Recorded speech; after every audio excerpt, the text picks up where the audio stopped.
Olá, sejam muito bem-vindos a mais uma edição do Brasil News São Paulo, com as principais notícias da região metropolitana. O ministro do Supremo Tribunal Federal, Alexandre de Moraes, oficializou o trânsito em julgado do núcleo crucial da trama golpista. O ex-presidente Jair Bolsonaro deve iniciar o cumprimento da pena. O ministro Alexandre de Moraes, do Supremo Tribunal Federal, decretou nesta terça-feira o início do cumprimento da pena do ex-presidente Jair Bolsonaro. O ex-presidente não apresentou os embargos de declaração que venceram no dia 24 de novembro. Com isso, o STF decretou o fim do processo judicial e Bolsonaro terá que cumprir 27 anos e 3 meses de prisão.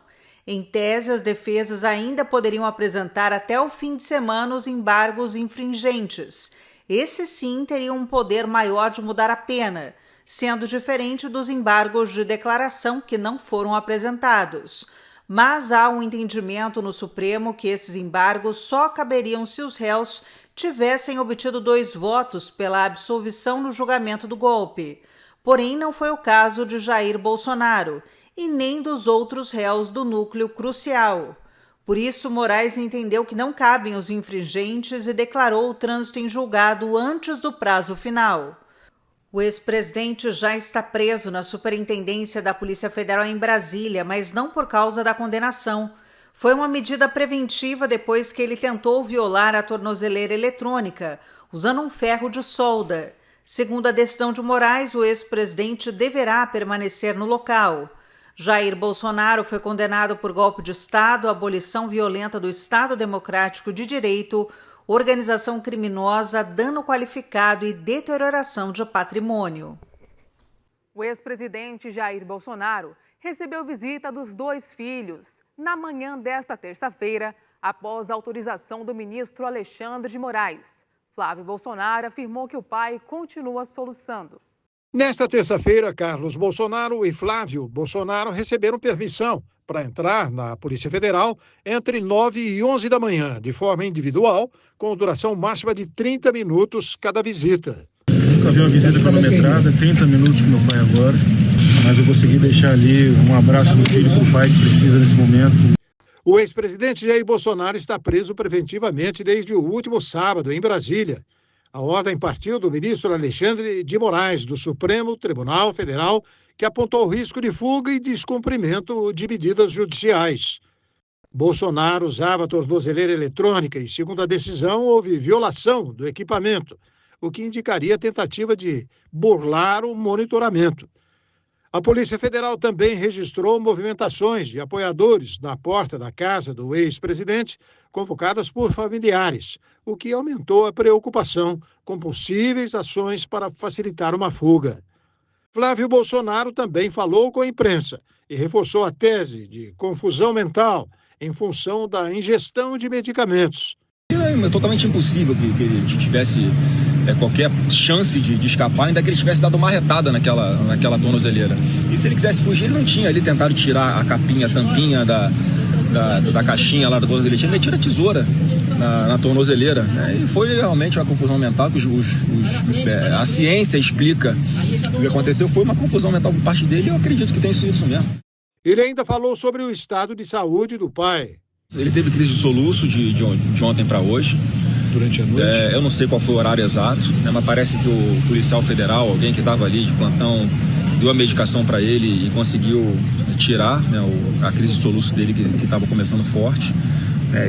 Enfim, eu fico preocupada com isso, porque uma das internações dele aqui em Brasília foi exatamente por esse soluço, ele acaba broncoaspirando um pouquinho de líquido que vem do estômago e isso causa infecção no pulmão.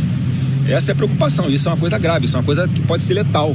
A decisão também mantém autorizada a entrada da equipe médica que acompanha o ex-presidente, além de seus advogados. Em caso de qualquer intercorrência, a Polícia Federal deve acionar o SAMU imediatamente. O terceiro filho, Renan Bolsonaro, deve visitar o pai na quinta-feira, no mesmo horário. A primeira turma do Supremo Tribunal Federal concluiu o julgamento da denúncia da Procuradoria-Geral da República contra o deputado Eduardo Bolsonaro. O colegiado já tinha decidido por unanimidade abrir a ação penal contra o deputado federal licenciado. Ele é acusado de tentar interferir fora do país no julgamento de um processo que envolve o pai, o ex-presidente Jair Bolsonaro. O julgamento virtual terminou nesta terça-feira, mas todos os ministros já tinham votado entre sexta e sábado. Por unanimidade, decidiram aceitar a denúncia. A acusação se baseia em investigações iniciadas em maio. Em julho, o inquérito incluiu Jair Bolsonaro e também o jornalista Paulo Figueiredo. A PGR iniciou em maio uma investigação sobre a atuação de Eduardo Bolsonaro nos Estados Unidos para pressionar autoridades brasileiras.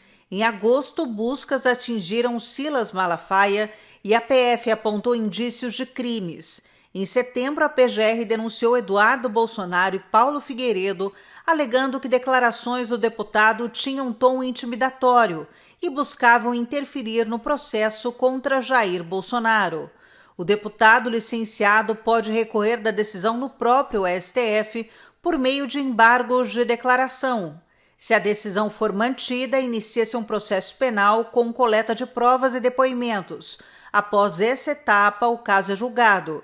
Se o STF entender que não houve crime, Eduardo Bolsonaro é absolvido. Se houver condenação, os ministros fixam a pena de prisão. Um doleiro que havia denunciado um esquema de propina foi morto a tiros na zona leste de São Paulo. A polícia investiga o caso como execução planejada. O doleiro Luiz Francisco Caseri, de 61 anos, foi morto a tiros no Jardim Anália Franco, zona leste de São Paulo. Segundo a polícia, ele dirigia um carro blindado, mas estava com a janela aberta quando foi abordado por 2 homens numa moto. O garupa disparou ao menos 3 vezes a queima-roupa. Imagens de câmeras de segurança registraram toda a ação. Após os disparos, o atirador desceu da moto e tentou retirar um rastreador instalado na parte traseira do veículo, mas não conseguiu. Em seguida, os criminosos fugiram. Caselli perdeu o controle do carro, que desceu desgovernado e só parou ao bater em outro veículo. Ele chegou a ser socorrido, mas não resistiu. O doleiro havia denunciado um esquema de propina envolvendo empresários e políticos, o que levanta a suspeita de execução planejada. A Polícia Civil investiga o caso. Nós vamos para um rápido intervalo, voltamos já já.